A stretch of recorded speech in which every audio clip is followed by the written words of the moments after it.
है मसीह का प्यारा वचन, ये है वचन प्यारा।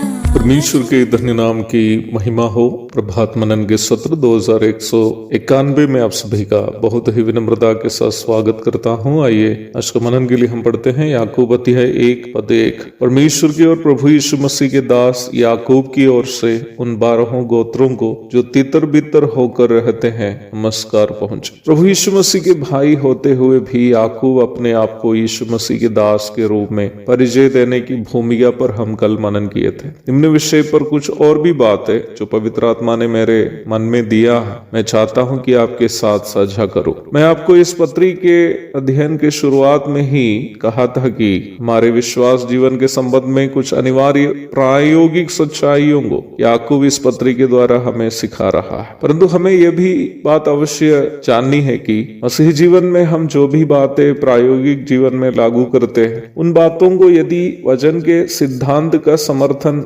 नहीं हो तो हमारे प्रायोगिक लागूकरण गलत है। If there is no doctrinal support for what we practice in our daily Christian life, our practice is wrong। ये अनिवार्य रूप में हमें जानने की बात है। इसलिए ही ना केवल अगुओं को बल्कि हर एक मसीह विश्वासी को बाइबल का सिद्धांत अथवा उपदेश जानना जरूरी है। Every Christian believer ought to know the basic doctrine of the Bible।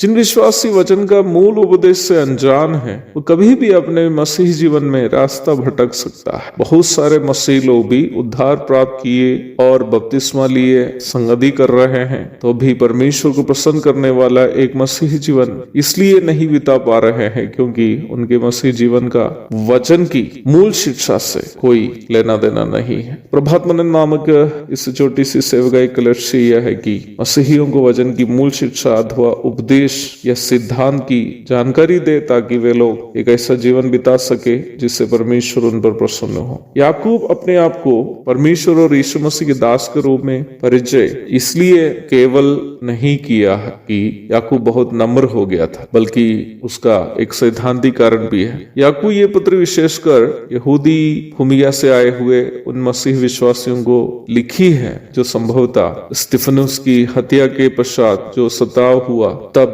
नहीं तो हेरोदा अंग्रिप्पा प्रथम राजा के शासनकाल में जो सताव हुआ था, यरूशलेम छोड़कर अन्य जगहों में जाकर तितर बितर होकर रहने लगे। प्रेरितों के काम 8 की 1, 12 की 1 से 3 तक, याकूब 1 की 1। यहूदियों की न्याय व्यवस्था के अनुसार 3 पद सबसे महत्वपूर्ण थे, याजक अथवा प्रीस्ट, राजा अथवा किंग और भविष्यद्वक्ता अथवा प्रोफेट। ये तीनों विशेष पद होते थे और उन्हें परमेश्वर के अभिषिक्त दास तथा परमेश्वर के प्रतिपुरुष समझते थे। परमेश्वर के अलावा कोई भी अन्य व्यक्ति को उनके पद से उन्हें अलग करने का अधिकार नहीं था। आप अवश्य ये बात समझे, पुराने नियम के काल में याजक, राजा और भविष्यद्वक्ता के काम एक जिम्मेदारी होने के साथ साथ पदवी अथवा पोजीशन भी था। इसलिए ही एक बार निम्न पद की प्राप्ति मिलने के बाद इन लोगों की मृत्यु तक उनके पद भी उनके साथ रहते थे। शमूएल परमेश्वर के आदेशानुसार दाऊद को राजा के रूप में अभिषेक करने के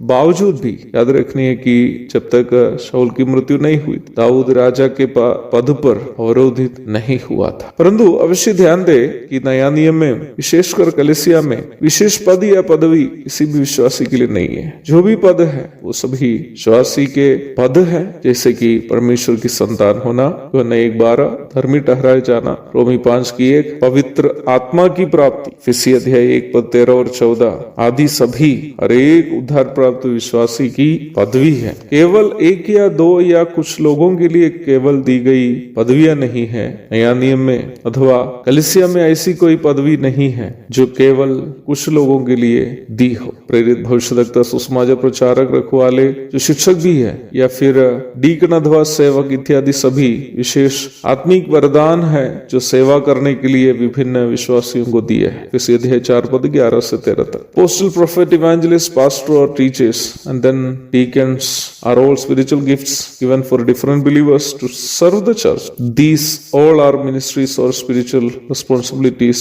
and not possession. निम्न सेवाएं करने वाले लोगों का सम्मान करना और उनकी बात माननी इत्यादि विश्वासियों का दायित्व है। पहला तीमुथियुस 5 की 17, इब्रानी 13 की 17। परंतु निम्न वरदान प्राप्त लोगों को यह भी समझना है कि उन्हें कोई पदवी नहीं बल्कि सेवकाई मिली है। यीशु मसीह के भाई होते हुए भी अपने आप को यीशु मसीह के दास के रूप में परिचय कराने के द्वारा याकूब भी यही सच्चाई को अपने जीवन के द्वारा समझा रहा है, क्योंकि वो ये बात जानता था कि जो भी सेवा वो कर रहा है वो कोई अधिकार या पदवी नहीं है बल्कि यीशु मसीह की सेवा का केवल सहभागिता है। एक और शुभ दिन की धन्य कामनाओं के साथ आज का मनन मैं यहाँ समाप्त करता हूँ। प्रभु आप सबको आशीष दे। आमीन।